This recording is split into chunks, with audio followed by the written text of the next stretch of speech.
For as low as 549 pesos dito sa Work of Love Cafe, magkakaroon ka na ng classic cheeseburger nila, Bisque of Matcha Cheesecake, Passion Fruit Lemonade, or Americano. Pwede mong pagpilian for 549 pesos lang, and you can save as much as 180 pesos. Cheeseburger nila is talagang lahat made from scratch. It's a brioche buttered bun na gamit nila with black sesame seed, ang kapal ng patty with cheese, classic cheeseburger, simple.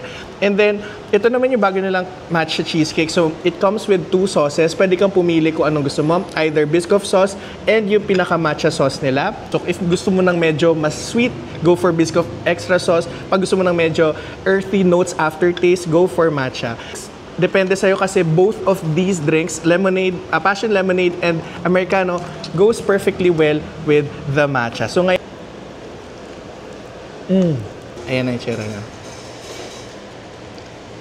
Oh, ang heavy. I get it. So, yun lang. Sana nag-enjoy sa video ito and sana parating masarap ang ulam nyo kahit di tayo mayaman. Bye!